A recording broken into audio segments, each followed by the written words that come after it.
감사합니다. 이렇게 불꽃 같은 성령의 생기로 승리하신 우리 아버지 하나님, 빛으로 오신 주님을 닮아 세상을 향하여 하늘의 사랑의 빛을 발산할 수 있는 영혼이 되게 하여 주심을 진심으로 감사를 드립니다.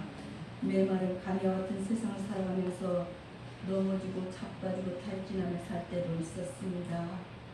이 연약함을 고백하오니 불쌍히 여겨 주시옵소서. 그리하여 저희가 가는 곳마다 하늘 권능이 우리의 권능이 되고 예수 능력이 나타나게 하여 주시옵소서.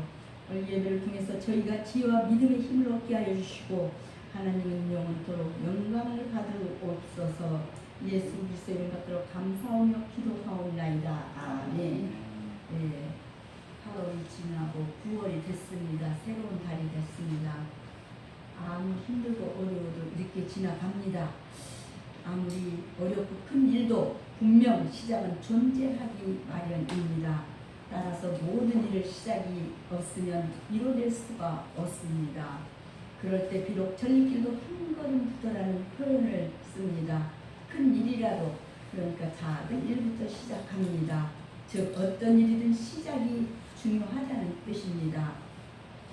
전리길도 한 걸음부터 이렇게 시작합니다. 이미 시작했습니다. 우리가 사는 삶의 현장에서 하나님의 말씀을 조금씩 실천해 나갈 때 우리는 그러니까 보다 성숙한 그리스도인의 일꾼이 되어 갑니다. 삶의 작은 것부터 순종하며 나아감으로 하나님의 온전한 삶을 이룰 수 있습니다. 하나님의 선하시네, 그러니까 하나님의 선한 일에 우리도 오늘 이 사마리아 사람이 되어야 합니다.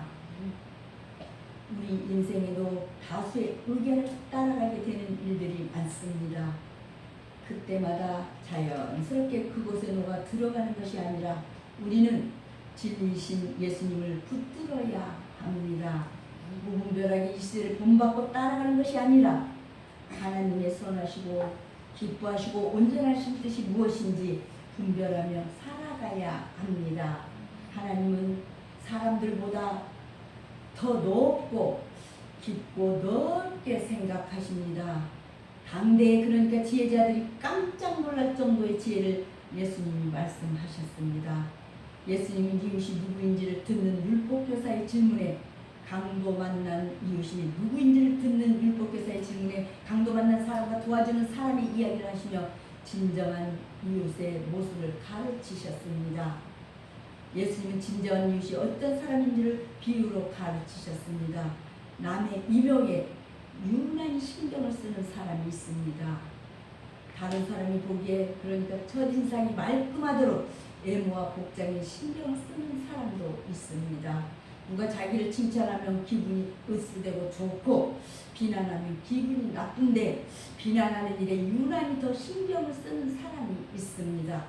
비난받으면 항의를 하고 기분 나쁜 말로 또 대응도 합니다. 그러고도 또 비난받을 짓을 한 사람이 있습니다. 그럼에도 불구하고 정치인들은 아무래도 사람들의 이목을 많이 받고 사람들의 관심을 많이 끌어야 합니다. 그런데 평상시에 그렇게 행동에는 그 평상시에는 별로 반응을 하지 않다가 선거 때가 되면 사람들이 칭찬을 받으려고 열심히 자기를 홍보하는 사람도 있습니다. 사실 우리도 이렇게 세상을 살면서 사람들의 평가나 칭찬에 민감할 수밖에 없습니다.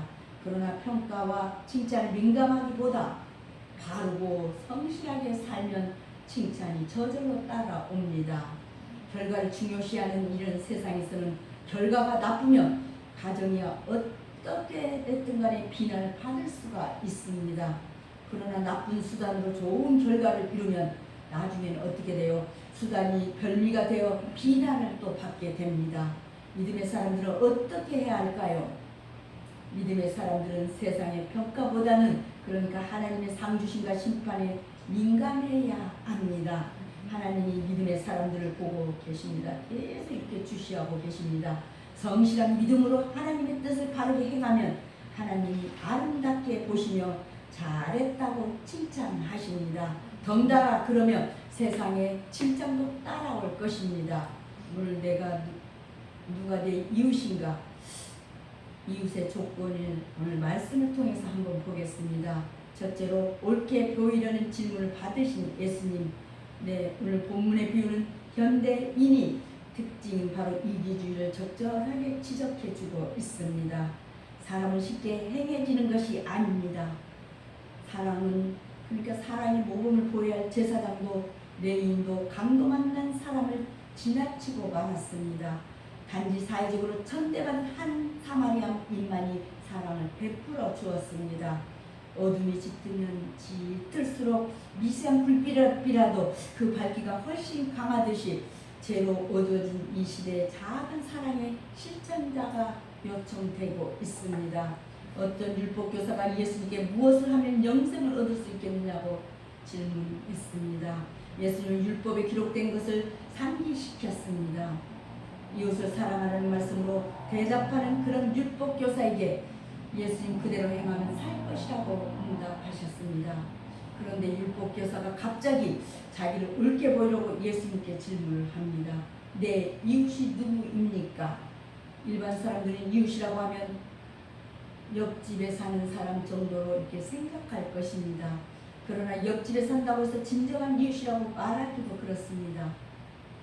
나와 마음을 담은 교류가 있고 맛있는 거 있으면 나눠 먹기도 하고 고민이 있으면 서로 생각을 나누면서 위로해 줄 수 있어야 진정한 이웃입니다. 옆집에 사는데 맨날 나를 향해 불만을 터뜨리고 나와 우리 집에 그렇게 스트레스라도 준다면 이웃이라고 말하기가 어렵습니다. 차라리 안 보고 살면 변하겠다는 생각도 들 터입니다. 그러니까 옆집에 산다고 해서 진정한 이웃의 조건이 되지 않습니다. 율법교사는 이 질문으로 자기를 옳게 보이려고 이렇게 했습니다. 자기는 누군가에게 선행을 이미 베풀고 있다는 그런 자만심을 은근히 드러냅니다. 이미 잘하고 있는 것을 예수님이 하라고 말씀하시니까 살짝 반감이 들 수도 있습니다.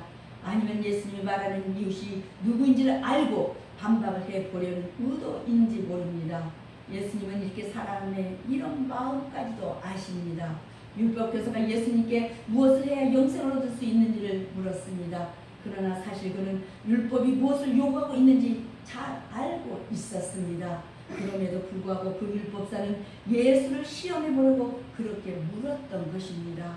실로 이처럼 겸손하고 진지하지 못한 자세로 영생과 그것에 이를 수 있는 길에 대하여 이야기하는 것은 하나님의 권위를 무시하는 처사요 진리를 매우 하찮은 것으로 여기는 교만한 태도임을 알아야만 합니다. 아무리 많은 지식을 가지고 있다고 하더라도 회개에 그러니까 은혜를 받지 못한 사람은 결단코 하나님과 자신의 이웃을 그러니까 자신의 이웃을 순수하고도 영적으로 사랑할 수 없을 것입니다. 오히려 자신의 지식을 사랑하며 교만한 마음을 가진 사람은 그런 회개의 은총을 어떻게 해서든지 거절하려고 합니다. 그래서 이를 행하라 하는 주의 말씀을 듣고서 이 율법사는 그 명하신 바를 진지하게 행할 생각은 없고 오히려 자신을 옳게 보이려고 계속해서 또 다른 질문을 하게 되었습니다. 그러니까 변명이 늘어졌지요. 두 번째로 강도 만난 사람을 사례로 드신 예수님. 강도 만난 자 이야기가 주는 교훈을 듣고 가겠습니다. 강도 만난 자가 우리의 이웃입니다. 그러니까 병들고 벌벗고 옥에 갇힌 그런 소외된 자, 지극히 작은 자 하나가 곧 우리가 그러니까 우리 몸과 같이 사랑해야 할 이웃이라고 말씀합니다. 또한 양과 염소 비유 마태복음 25장 31절 46절에 보면 지극히 작은 자 하나에게 한 것이 예수님께 한 것이요 지극히 작은 자 하나에게 하지 아니한 것이 예수님께 하지 않은 것이라고 말씀하고 있습니다. 영생에 들어가려면 강도 만난 자에게 자비를 베풀어야 한다고 오늘 10장 37절에도 말씀하고 있습니다. 제사장과 레위인은 강도 만난 자를 보고 그냥 지나쳐 갔으나 사마리아인은 그에게 자비를 베풀었다고 했습니다. 예수님 영생에 들어가려면 사마리아인과 같이 강도 만난 자에게 자비를 베풀라고 말씀하십니다. 우리는 누가 나의 이웃이 될까? 라는 중심적으로 생각하기가 쉽습니다. 그러나 진정한 사랑은 내가 누구의 이웃이 될까? 라고 생각하는 타임 중심적인 생각에서 시작하는 것입니다. 선한 사마리아인은 강도 받는 사람만을 생각했기에 자신의 위험이나 불편함을 무릅쓰고 도울 수가 있었습니다. 예수님이 율법교사의 질문에 대답하십니다. 예수님은 관념적이거나 그러니까 철학적으로 대답하지 않으셨습니다. 이웃의 정의를 내리거나 관계를 말씀하시지도 않습니다. 예수님이 이야기를 중심으로 그러니까 이야기를 하심으로 듣는 율법교사의 생각을 읽게 우셨습니다. 어떤 사람이 여리고로 내려가는 도중에 강도를 만났다. 으슥한 골짜기를 혼자 지나가다 보면 무기를 들고 숨어서 기다리다가 지나가는 사람을 습격하여서 소유를 다 뺏는 경우가 많습니다. 그래서 외진 곳을 지날 때는 여러 사람이 함께하거나 어느 정도 무장을 해야만 합니다. 지금도 세계 이렇게 여러 곳곳에 외진 곳이든 도시든지든 간에 남의 것을 훔치고 뺏는 사람이 있습니다. 그러나 우리나라는 그래도 치안이 매우 좋다고 평가를 받습니다. 여리고로 가던 사람은 강도에게 옷을 벗기우고 심하게 맞아서 거의 죽기 일부 직전이었다는 것입니다. 강도에게는 긍휼이 없는지라 맞은 사람을 버려두고 갔다고 했습니다. 조금 후에 네 사람이 지나가다가 강도 만난 사람을 피하여 지나갔다고 했습니다. 하나님의 의를 행하며 이웃을 사랑하고 돌보아야 할 그런 제사장과 레위인이 그냥 지나갔다는 것입니다. 쉽게 납득하기가 어렵습니다. 제사장이나 레위인이나 나름의 이유가 있을 것입니다. 피를 보거나 만지면 부정하게 된다는 율법 때문에 그들은 강도 만난 사람을 본체 많지 않고 그냥 지나가 버립니다. 옛날에 피를 만지면 부정하다는 그 소리 율법에 인간의 이기심이 모든 사람들의 마음을 지배하고 있다는 그런 사실을 알게 되는 것은 그래서 참으로 가슴 아픈 일이 아닐 수가 없습니다. 실제로 우리들 자신들도 얼마나 많은 핑계를 대면서 다른 사람들을 곤경으로부터 구해내기 위한 수고와 노력을 회피하려고 하는가 말입니다. 그러나 무릇 진실한 그리스도인은 그의 마음속에 새겨진 사랑의 법에 따라서 행동해야 합니다. 만약 그렇지 못할 경우에는 그리스도의 영이 늘 자기 안에 거하실 수가 있도록 간구해야 할 것입니다. 우리 안에 있게 해달라고 기도해야 할 것입니다. 그럴 때 사랑의 법에 따른 구체적인 사랑의 실천이 가능하며 또 그러니까 그로 말미암아 그 사람이 영혼 속에서 그리스도에 더 구체적으로 역사하게 될 것이라고 말씀하고 있습니다. 그래서 갈라디아 2장 20절에는 내가 그리스도와 함께 십자가에 못 박혔나니 그런즉 이제는 내가 산 것이 아니요 오직 내 안에 그리스도께서 사신 것이라. 이제 내가 육체 가운데 사는 것은 나를 사랑하사 나를 위하여 자기 목숨을 버리신 하나님의 아들을 믿는 믿음 안에서 사는 것이라고 말씀하고 있습니다. 어쨌든 결국 이 부의 말씀은 우리의 이웃을 그러니까 민족이나 정파 그리고 어떤 다른 처벌이 구애됨이 없이 자기 자신처럼 사랑하라는 율법을 훌륭하게 이렇게 설명하고 있습니다. 이 비유는 또한 죄 가운데에서 비참한 형편에 빠진 인간들을 향한 우리 하나님 아버지의 사랑과 자비가 어떠한지를 보여주고 있습니다. 즉 우리는 죄로 말미암아 마치 강도를 만난 공경에 빠진 이 불쌍한 나그네와 같이 처참한 지경에 놓여 있었던 사람이라고 에베소서 2장 1절은 너희의 허물과 죄로 죽었던 너희를 살리셨도다 라고 말씀하고 있습니다. 실로 우리의 적인 사단이 그래서 우리 영혼을 약탈하여서 영혼에 커다란 상처를 입힙니다. 이것은 바로 우리가 지은 죄악으로 말미암아서 그러니까 일어난 결과인 것입니다. 그러나 자비로우신 주님께서는 죄 가운데서 죽을 수밖에 없는 우리들을 불쌍히 여기셨습니다. 즉 죄로 말미암아 우리가 하나님과 원수가 되고 반역자로 있을 때에 하나님께서는 당신의 독생자 예수를 십자가에 내어 주시기어서 그 생명을 희생을 시키심으로써 우리에 대한 당신의 사랑을 확증하셨던 거라고 요한일서 4장 10절 말씀하십니다. 사랑은 여기 있나니 우리가 하나님을 사랑한 것이 아니요 우리가 하나님을 사랑한 것이 아니요 오직 하나님이 우리를 사랑하사 우리 죄를 위하여 화목제로 그 아들을 보내셨음이라고 말씀하고 있습니다. 이 비유를 통해 하나님의 그 크고 놀라운 사랑과 자비로우심을 보여주신 그 예수께서는 너도 가서 이와 같이 행하라 하는 요청을 하셨습니다. 따라서 이웃사랑이 단순히 그러니까 해도 되고 하지 않아도 되는 선택의 문제가 아닙니다. 그런 선택의 문제가 아니라 그리스도의 지엄하신 명령임을 여기서 분명하게 말씀하고 있어서 발견하게 됩니다. 실로 우리들이 여기 어디에 있든지 우리의 능력이 닿는 대로 공경에 처해도 도움이 필요한 사람들을 위로하고 도와주며 구제하는 것을 그러니까 마땅히 행할 의무라는 것입니다. 세 번째로 사마리아 사람이 예를 들으신 예수님. 이렇게 강도 만난 사람이 누워서 신음하는 곳을 지나가는 또 한 사람이 있습니다. 이번에는 사마리아 사람이 지나갑니다. 사마리아 사람은 혼혈 민족이고 예루살렘 성전이 아닌 자기들 지역에서 따로 예배를 드린 사람들입니다. 그러니까 유대인들은 사마리아 사람을 이방인보다 더 나쁜 존재로 여겨서 혐오했다고 했습니다.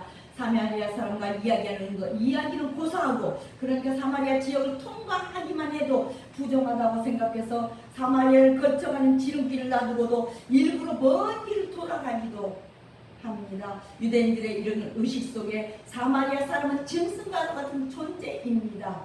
그런데 이야기 속에 등장하는 사마리아 사람은 강도 만난 사람을 보고 불쌍히 여겼다고 했습니다.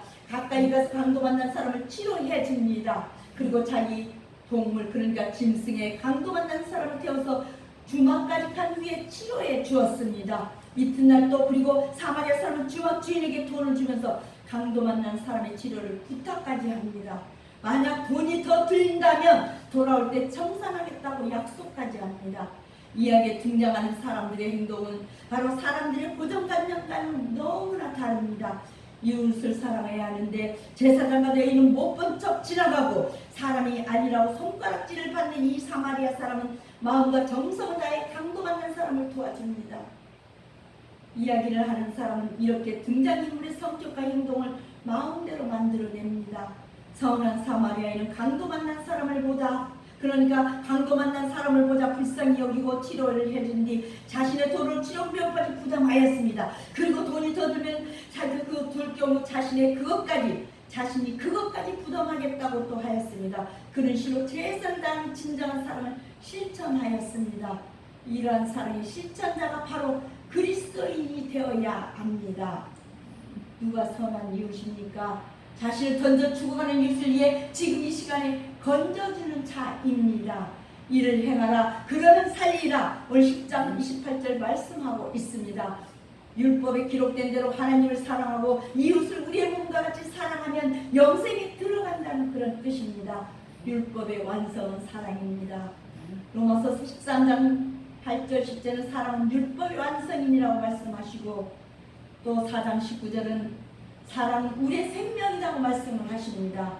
요한일서 3장 23절은 그의 계명은 이것이니 곧 그의 아들 예수 그리스도의 이름을 믿고 그가 우리에게 주신 계명대로 서로 사랑할 것이라고 말씀하고 있습니다. 또한 신명기 30장 6절에서는 여호와께서 내 마음과 내 자손의 마음에 할례를 뵙사 너로 마음을 다하여 성품을 다하여 내 하나님 여호와를 사랑하게 하사 너로 생명을 얻게 하실 것이며 또 신명기 30장 15절 20절은 내 하나님 여호와를 사랑하고 그 말씀을 순종하며 그에게 복종하라. 그는 내 생명이시요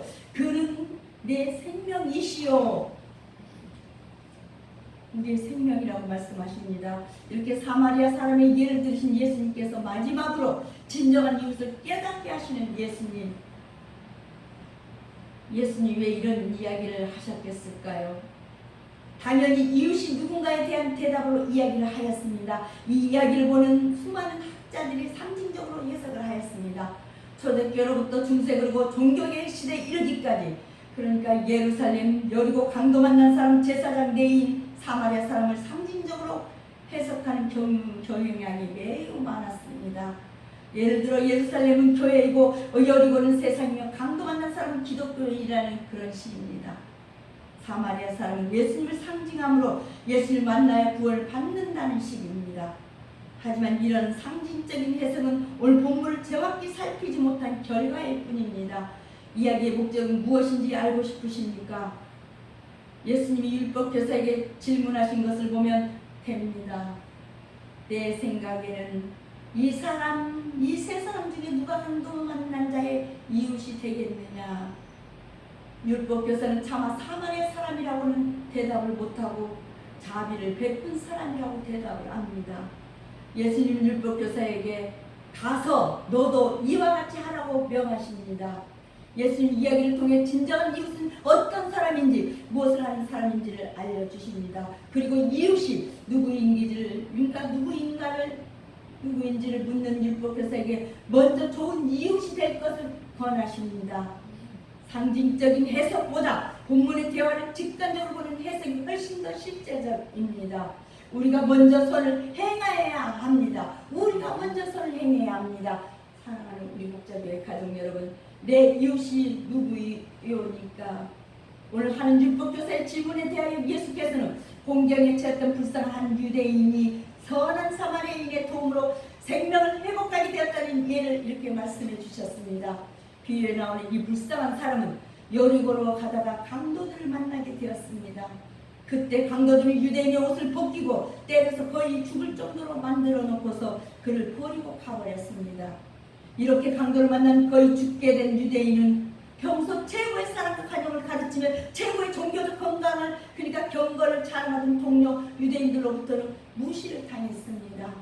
오히려 낯선 이방인, 그것도 유대인들이 가장 멸시하고 싫어해서 상종조차 그렇게 상종조차 하지 않으려 했던 그 사마리아 사람에게 도움을 받게 되었습니다.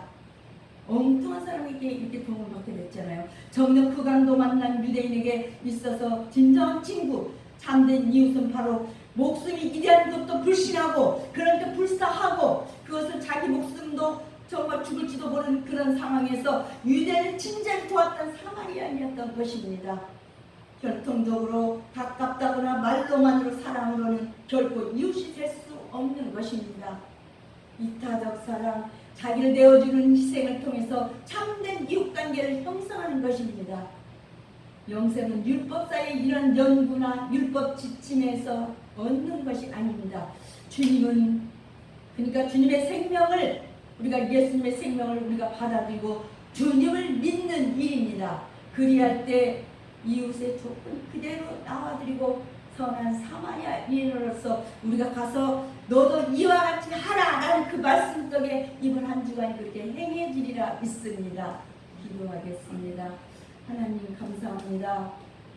새 영과 새 마음으로 꾸며주시는 우리 아버지 하나님, 영생을 잃어버리고 세상을 의지하면서 방황하는 저희를 붙들어 주시고 하늘 생명수로 강건하게 해주셨음을 감사드립니다. 간절히 오늘도 구하오니 우리 교회의 영적 성장을 주시옵고 모든 지체된 우리 모두가 믿음이 진보되는 은혜를 허락하여 주옵소서. 미혹의 영과 싸워서 넉넉히 이기는 교회가 되게 하여 주시옵소서. 한국교회가 사랑이 넘치도록 하여 주시옵고 가난하고 소외된 계층을 특별히 사랑하는 교회들로 충만케 만들어 주시옵소서.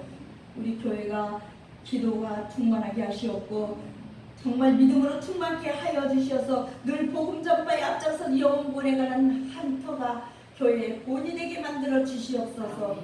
모든 일이 하나님의 예정된 섭리대로 진보가 나타나게 하실 줄 믿습니다. 하나님의 나라를 더 확장하는 우리 사역자도 되게 만들어 주옵소서.